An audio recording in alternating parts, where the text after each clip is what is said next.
Hi friends, welcome back our channel Jo vlogs. ఇప్పుడు నేను చిన్న వ్లాగ్ పెడదాం అనుకుంటున్నాను. అందరూ సపోర్ట్ చేయండి ఫ్రెండ్స్. ఇప్పుడు నేను పూజ చేసేసుకున్నాను. తర్వాత ఇప్పుడు దోసపిండిని కలుపుకుంటున్నాను. చూసారు కదా, దోసపిండి ఈ విధంగా పొంగింది. నైట్ పట్టుంచితే బయటే ఉంచాను, ఈ విధంగా పొంగింది. ఇప్పుడు నేను దీన్ని ఒక చిన్న బౌల్లోకి తీసి దోశ వేసుకోవడానికి కలుపుకుంటున్నాను. దీన్ని ఇప్పుడు ఒక బౌల్లో తీసుకొని దానిలో కొంచెం సాల్ట్ అండ్ అలాగే కొంచెం జీలకర్ర అండ్ నెక్స్ట్ వాటర్ కొన్ని యాడ్ చేసుకొని దోసపిండి కలుపుకున్నాను.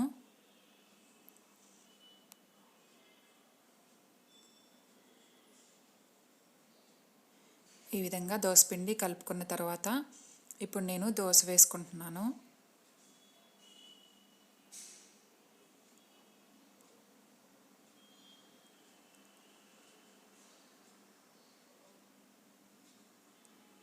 ఇప్పుడు నేను దోశ వేసేసుకొని తినేసాను. తర్వాత నేను ఫ్రిడ్జ్ ఎలా క్లీన్ చేసుకున్నానో మీ అందరికీ చూపిస్తాను.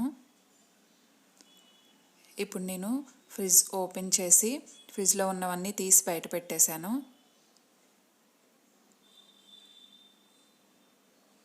ఈ విధంగా అన్నీ బయట పెట్టేసుకున్న తర్వాత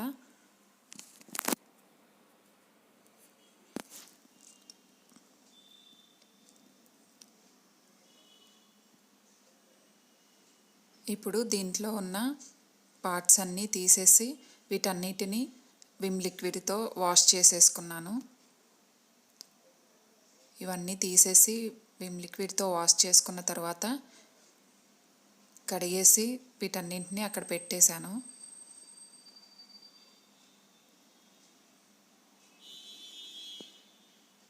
ఇప్పుడు లోపల క్లీన్ చేసుకోవడానికి ఒక బౌల్లో సర్ఫ్ వాటర్ తీసుకొని స్క్రబ్బర్తో రుద్దుకొని మొత్తం ఈ విధంగా క్లీన్ చేసుకున్నాను. ఫస్ట్ స్క్రబ్బర్తో రుద్దుకున్న తర్వాత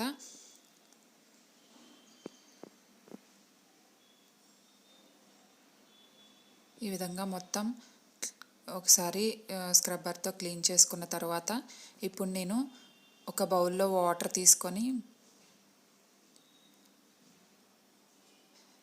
వెట్ వీప్ తీసుకొని దాంతో ఒకసారి క్లీన్ చేసి ఒకసారి తుడుచుకున్నాను. మొత్తం ఈ విధంగా మనం ఇందాక సర్పు వాటర్తో రుద్దుకున్నాం కదా, అదంతా ఒకసారి క్లీన్ చేసుకున్నాను. ఫస్ట్ వాటర్ తీసుకొచ్చి ఈ విధంగా ఒకసారి మొత్తం వీట్ వైపుతో క్లీన్ చేసుకున్న తర్వాత ఇప్పుడు నేను మళ్ళీ క్లీన్ వాటర్ తీసుకొచ్చి మళ్ళీ ఈ వీట్ వైప్తో మొత్తం మళ్ళీ ఒకసారి క్లీన్ చేసుకున్నాను.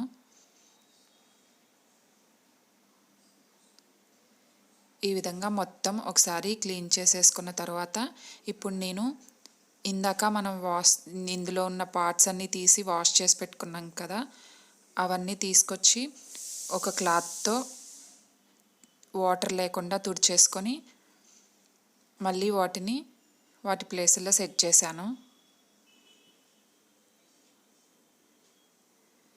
ఈ విధంగా మొత్తం ఈ పార్ట్స్ అన్నీ సెట్ చేసేసుకున్న తర్వాత నేను పైన డోర్ కూడా ఓపెన్ చేసి క్లీన్ చేసుకున్నాను. అవి కూడా పార్ట్స్ తీసేసి క్లీన్ చేసి మళ్ళీ అవి సెట్ చేసి క్లీన్ చేసేసుకున్నాను. ఈ విధంగా మొత్తం సెట్ చేసిన తర్వాత ఇప్పుడు నేను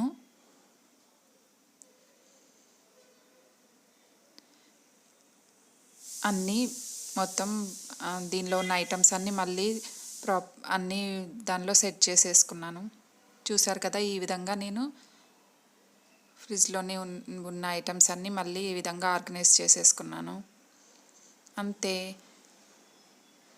ఈ విధంగా ఫ్రిడ్జ్ క్లీన్ చేసుకున్నాను.